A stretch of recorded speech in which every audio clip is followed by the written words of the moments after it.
क्या है 9 अगस्त 2024। आज से 100 साल पहले क्या हुआ था? कांड, जिसमें कई क्रांतिकारी फिर बाद में पकड़े गए, है ना। आज के उसका क्या मना रहे हैं? शताब्दी समारोह मना रहे हैं।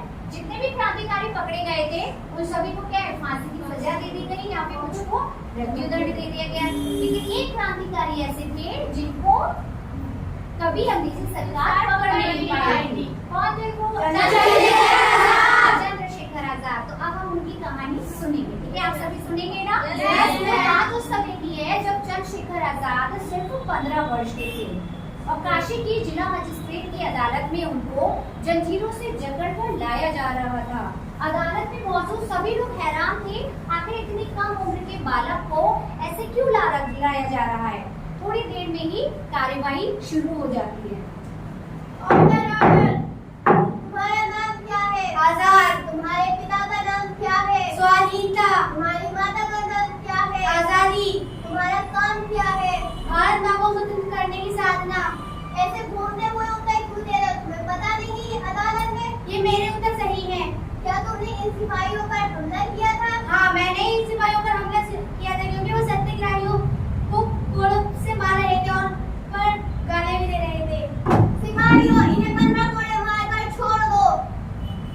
तो आप लोगों ने देखा चंद्रशेखर आजाद जो कि अदालत में खड़े थे लेकिन फिर भी वो किसी से डरे नहीं और जब उन्हें 15 कोड़ों की सजा सुनाई गई तो वो सजा भी कोई मामूली सजा नहीं थी।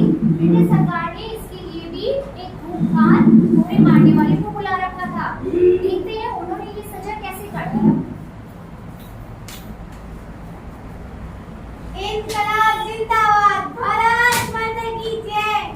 इनकलाब किससे बहादुरी से उन्होंने वो 15 कोड़ों की सजा भी क्या है काट दी और जोर जोर से क्या नारे लगाए? भारत माता की जय, इनकलाब जिंदाबाद। जैसे जैसे वो बड़े होते चले गए तो अन्य क्रांतिकारी गतिविधियों में भी शामिल होते चले गए। लाला लाजपत राय की जिसने हत्या की थी उसकी भी उन्होंने गोली मारकर हत्या कर दी थी। काकोरी कांड में भी वो शामिल थे। राम प्रसाद बिस्मिल के संग वो जुड़ गए थे। तो इस तरीके से कई गतिविधियों में जुड़ने के बाद अंग्रेजी सरकार उनको किसी भी तरीके से पाना चाहती थी, चाहे वो जिंदा हो या मुर्दा हो। उनके ऊपर उन्होंने ब्रिटिश सरकार ने इनाम भी घोषित कर दिया था, लेकिन उनको अंग्रेजी सरकार नहीं पकड़ पाई। क्यों? क्योंकि वो बचपन से ही अपने आप को क्या मानते थे? आजाद हैं, आजाद हैं। अंग्रेजों के पास ऐसी कोई गोली नहीं जो आजाद को मार सके। दुश्मन की गोलियों का हम सामना करेंगे। आजाद था, आजाद हूँ और आजाद ही रहूंगा। जय हिंद। चंद्रशेखर आजाद बहुत ही बहादुर थे और अपने देश के प्रति उनके अंदर भावना की, देशभक्ति की भावना भी बहुत थी। बात 1931 की है। 27 फरवरी को जब वो अल्फ्रेड पार्क में छुपे हुए थे तब अंग्रेजी सरकार को पता चल गया था कि चंद्रशेखर आजाद वहीं पे छुपे हुए हैं। तो अंग्रेजी सरकार ने पार्क को चारों तरफ से घेर लिया था और उसके बाद जब गोलीबारी हो रही थी तो चंद्रशेखर आजाद ने भी बहुत देर तक अंग्रेजों का सामना किया। कई पुलिस वालों को उन्होंने उसमें मार भी गिराया। ठीक है, जब चंद्रशेखर आजाद को पता चला कि उनकी गन में सिर्फ एक ही गोली बची है और अंग्रेजों के उनको हाथ नहीं लाना था तो उन्होंने क्या किया? उस एक गोली से अपने आप को उन्होंने मार दिया था। और उनकी जो बात थी, जो प्रण था उनका, वो क्या हुआ?